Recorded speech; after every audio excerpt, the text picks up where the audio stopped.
last discussion question, week 8. This week we had a choice about what to talk about.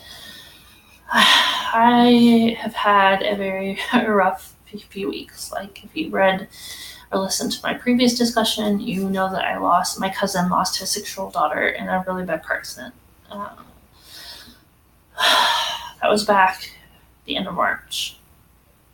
Last week, my dad lost his brother. He was my favorite uncle. He was the one that I was probably closest to out of anybody. It's just been a really hard couple of weeks. Just a lot of things that have gone on. He was a really good person. I remember my Uncle Bob was his name.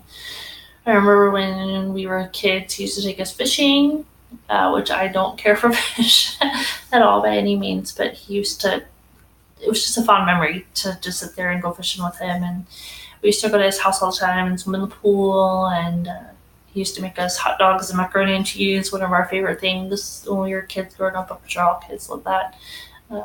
He was just a good person. This all happened extremely suddenly. Nobody was expecting him to go.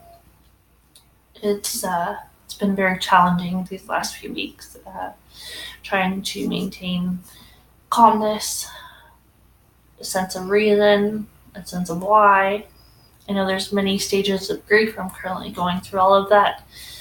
It's been a really crazy struggle. The cousin I'm pertaining to, week 7 discussion question, who's lost his daughter, was my dad's sister's son. And so my dad's side of the family has really taken a hit really hard the last few weeks. It's been a really tough one for all of us. When you lose a loved one, even when you're expecting that because of older age or because they're sick or whatnot, it definitely helps you kind of at least get closure somehow. And I feel like this particular situation is hard to get closure with because of the circumstances surrounded by what happened. I'm not going to go into it. It's just hard when you have a relationship with someone who goes and who passes so suddenly and so quickly.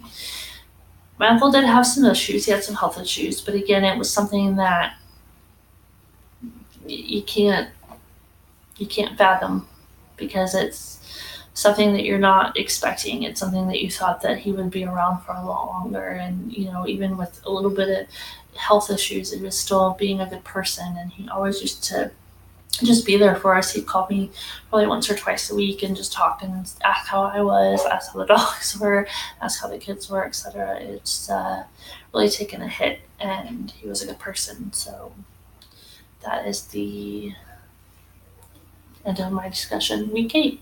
Have a good night.